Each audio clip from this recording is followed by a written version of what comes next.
एक पुत्र होने के नाते मेरा केवल एक ही धर्म है कि मैं अपने पिता के दिए हुए वचन को छूटा ना होने दूं। अच्छी बात है। यदि भाग्य में हजारों यादव वीरों का रक्तपात लिखा है तो ऐसा ही सही। हजारों यादव वीरों का रक्तपात? क्यों? तो आप क्या समझते हैं, आपको कंस के हवाले करके हम चुपचाप खड़े अपने राजकुमार की हत्या का तमाशा देखते रहेंगे? नहीं नहीं नहीं, ये आपके परम भक्त हैं, इन पर दया कीजिए, अब इनका उद्धार कर दीजिए। जैसी आपकी आज्ञा।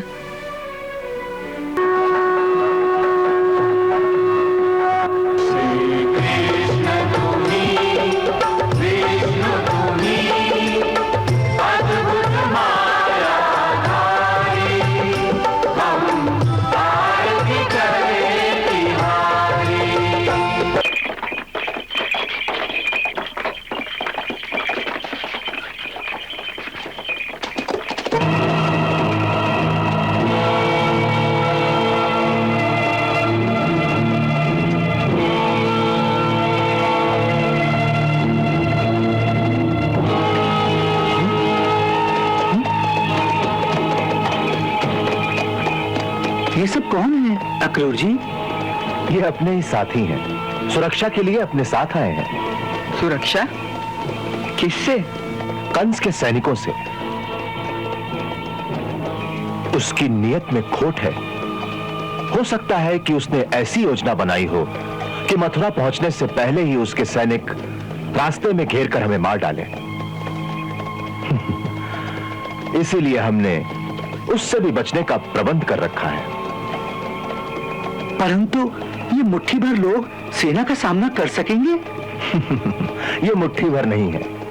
हमने एक आत्म बलिदानी दस्ता तैयार किया है, जिसे ऐसी बहुत सी टुकड़ियों में बांट दिया गया है। एक टुकड़ी हमारे साथ है, एक टुकड़ी आगे यमुना घाट पर पहरा दे रही है, जहां से हमें नदी पार करनी है। ऐसी एक टुकड़ी नदी के पार दूसरे किनारे अपने साथ साथ आगे चल रही है। वो देखिए। हाँ?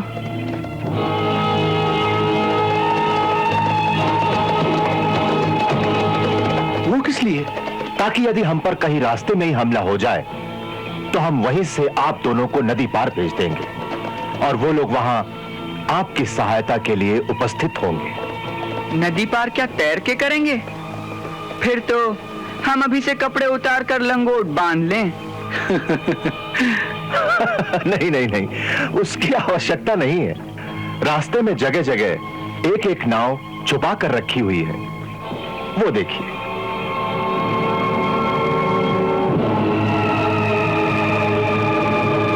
ये सारा प्रबंध तो बहुत अच्छा है अक्रूर जी, परंतु जिस सेना के भय से ये सब कर रहे हैं उसका पता कैसे लगेगा? उसके लिए हमारे साथी इन पहाड़ियों के ऊपर निरंतर पहरा दे रहे हैं, वो देखिए।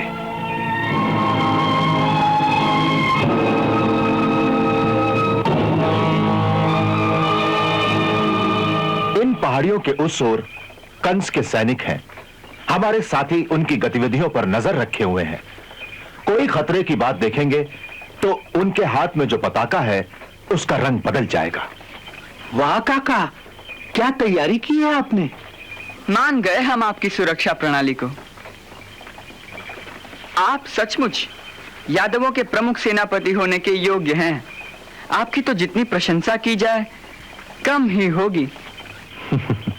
राजकुमार कृष्ण, हमें अपनी प्रशंसा, अपनी किसी पदवी की चिंता नहीं है। चिंता तो इस समय केवल आपकी सुरक्षा की है। यह हमारा दुर्भाग्य है कि हम स्वयं आपको एक हत्यारे के पास लेकर जा रहे हैं और इसे हमारी आत्मा स्वीकार नहीं कर रही है। तो फिर आप क्या करेंगे? इसी धर्म संकट का निर्णय करना है कि क्या करें। एक ओर स्वामी की आज्ञा है तो दूसरी ओर हमारे साथियों का एक ही आग्रह है कि मथुरा में प्रवेश करने से पहले ही आपको भगाकर राज्य के बाहर किसी सुरक्षित स्थान पर ले जाएं। तो आपने कोई निर्णय लिया? नहीं, इसी धर्म संकट में फंसा हुआ हूं वो भी धर्म है, ये भी धर्म है। आप निर्णय नहीं कर सकते अक्रूर जी, परंतु मैं निर्णय कर चुका हूं। क्या? अक्रूर जी, इस समय आपके सामने दो विरोधी कर्तव्य हैं, परंतु मेरे सामने तो एक ही कर्तव्य है। आप एक राजनीतिज्ञ का धर्म निभा रहे हैं, परंतु मैं केवल एक पुत्र का कर्तव्य देख रहा हूं। एक पुत्र होने के नाते मेरा केवल एक ही धर्म है कि मैं अपने पिता के दिए हुए वचन को छूटा ना होने दूं। मेरे पिताश्री ने कंस को जो वचन दिया है उसका मुझे पालन करना होगा। यही एक पुत्र का धर्म है। इसीलिए इस समय आपका एक ही कर्तव्य है कि आप अपने स्वामी की आज्ञा अनुसार मुझे ले जाकर महाराज कंस के हवाले कर दीजिए।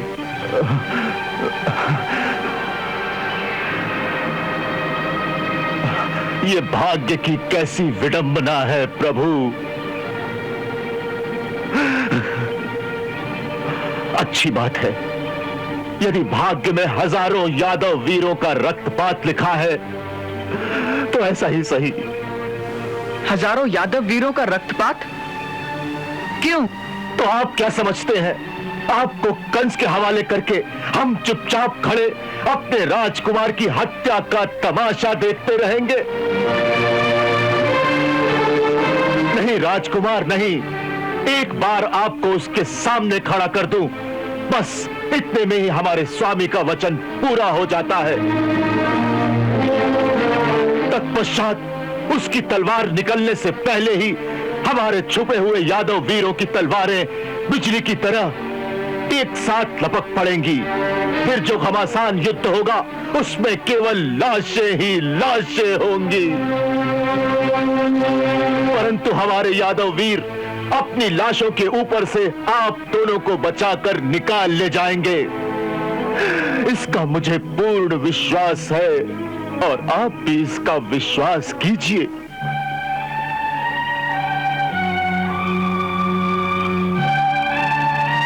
अक्रूर जी, मुझे तो आपकी वीरता पर पूर्ण विश्वास है, आपकी राजभक्ति पर भी विश्वास है, परंतु आपको हम पर विश्वास नहीं। आप पर? अक्रूर जी, जितना आपको अपनी वीरता पर विश्वास है, उतना ही विश्वास यदि आप हमारी शक्ति पर कर ले तो फिर यह चिंता करने की आवश्यकता ही नहीं रहेगी।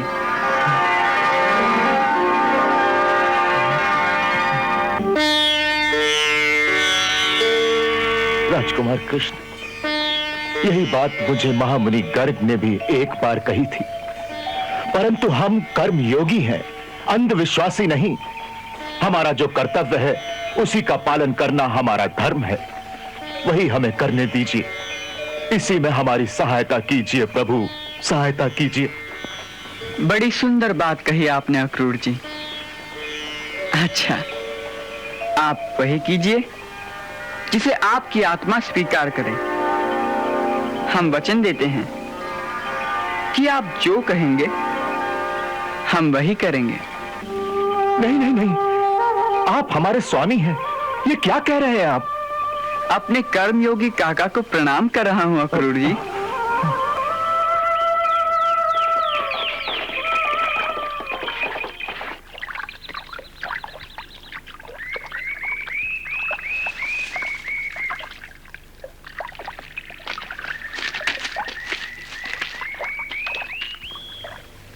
आप लोग यहीं विश्राम कीजिए, मैं अभी आता हूं। अच्छा काका।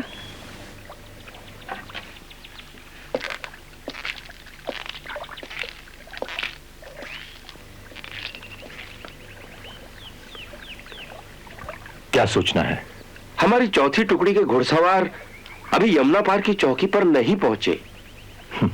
पहुंच चुके होंगे, केवल प्रकट नहीं हुए। अर्थात ये कि हमारी यही आज्ञा थी, वहां पहुंचकर कहीं छुपे रहें और तभी प्रकट हों जब नदी के दोनों किनारों पर बाकी सारे प्रबंध योजना अनुसार ठीक हों और हम उसका इशारा करें। उसके लिए हमें यमुना जी में स्नान करना पड़ेगा। वही हमारा गुप्त संकेत है। अर्थात? अर्थात ये कि जब तक हम 3 बार डुबकी लगाएंगे तब तक वो प्रकट नहीं होंगे। केवल जब हम 4थी बार डुबकी लगाएंगे वही हमारा गुप्त संकेत होगा कि कार्यवाही का समय आ गया है। वाह, बड़ी सुंदर चाल है आपकी काका। ये रणनीति है राजकुमार, आप नहीं समझोगे। जी, इसे तो आप ही अच्छी तरह समझते हैं। सारथी, हमारे स्नान करने के कपड़े ले आओ।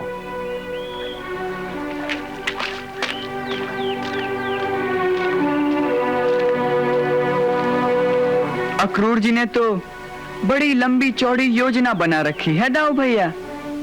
हाँ, मुझे तो इन पर दया आ रही है। बेचारे बहुत थक जाएंगे। अच्छा है, थकने दो। अहंकार में तो यही होता है। नहीं नहीं नहीं, ये आपके परम भक्त हैं। इन पर दया कीजिए, अब इनका उद्धार कर दीजिए। जैसी आपकी आज्ञा।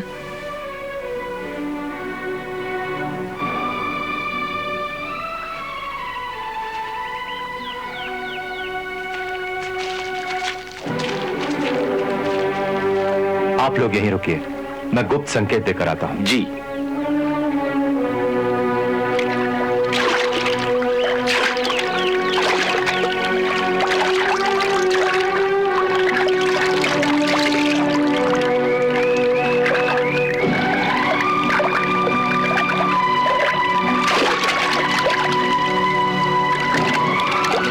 अक्रूर जी,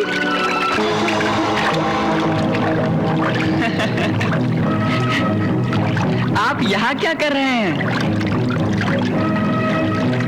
बोलिए ना, क्या कर रहे हो?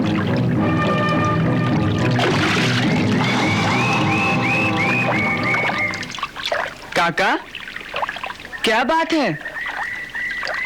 क्या देख रहे हो? कुछ नहीं। काका, आपने हमारी बात का उत्तर नहीं दिया। आप इस स्थान पर क्या करने आए हो? बोलिए ना काका, कुछ तो उत्तर दीजिए।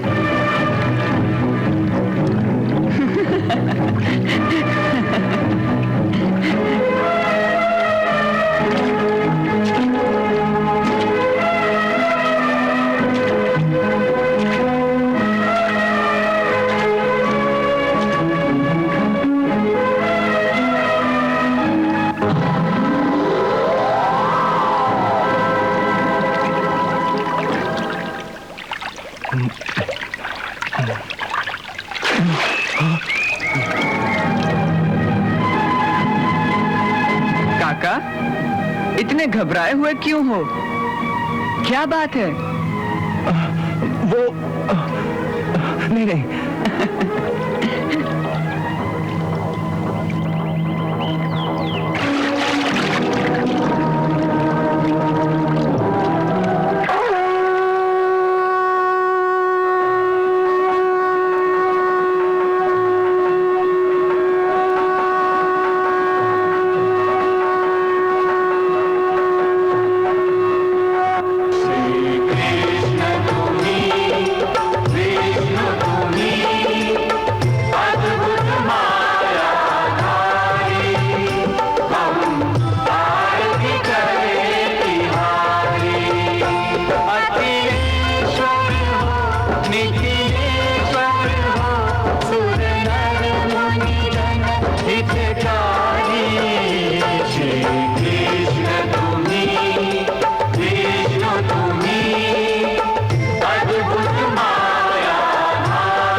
चतुर्भुज चतुर्युगों ने तुमसे ही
भजे सावरं जङ्गमं कृष्णं सर्वं कृष्णमयं जगत् आकाशात् पतितं तोयं यथा गच्छति सागरं सर्वदेव नमस्कारः केवलं प्रईश्वरः।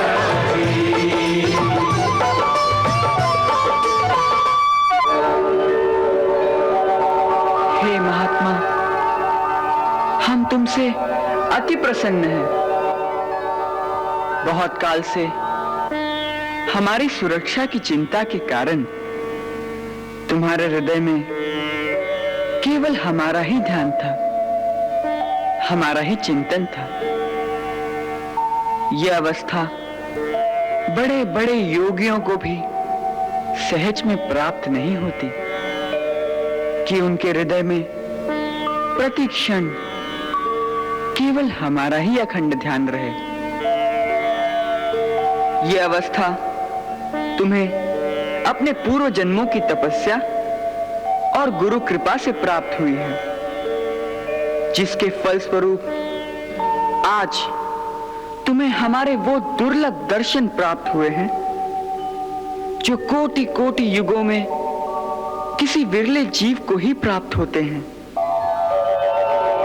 तुम्हारी अटल राजभक्ति के फलस्वरूप आज हम तुम्हें अपनी सहज भक्ति प्रदान करते हैं। तुम्हारी कर्तव्य निष्ठा के कारण अपने कर्म पथ पर डटे रहने का तुम्हारा अहंकार क्योंकि निस्वार्थ था, इसीलिए वो अहंकार तुम्हारा दोष नहीं माना जाएगा। हम तुम्हें तुम्हारे उस निस्वार्थ अहंकार के बदले भगवत परायण होने की भावना प्रदान करते हैं। आज महामुनि गर्ग का वचन सार्थक हो गया। आज से तुम्हारा मन सदा के लिए केवल हमारे चरण कमलों का ही अनुरागी रहेगा। उसमें कभी कोई विकार नहीं आएगा।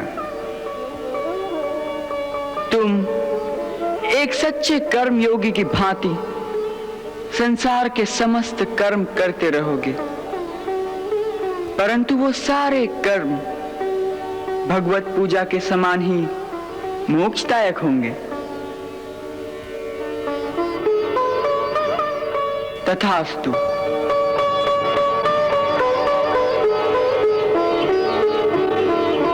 प्रभु, आपकी असीम कृपा से आज मैं कृत्य हो गया प्रभु, कृत्य हो गया।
स्वामी, आप चौथी डुबकी लगाना भूल गए।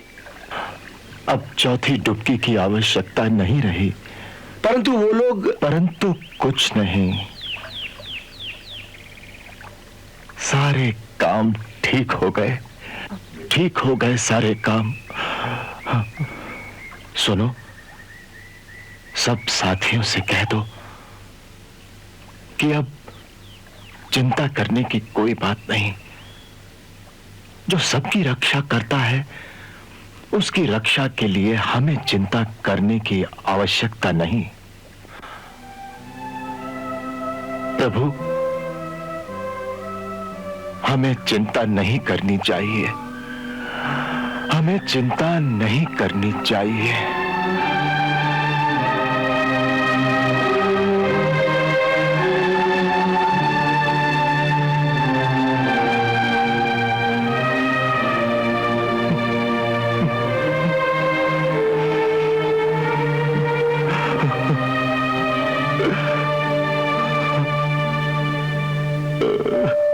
काका, ये आप क्या कर रहे हैं? मैं अब तक आपको नहीं पहचान सका, मुझे क्षमा कर दो।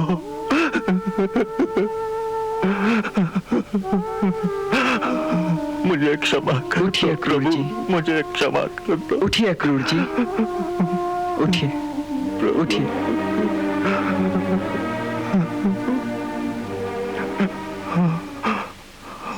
अक्रूर जी, हम तो केवल आपकी चिंता दूर कर रहे थे।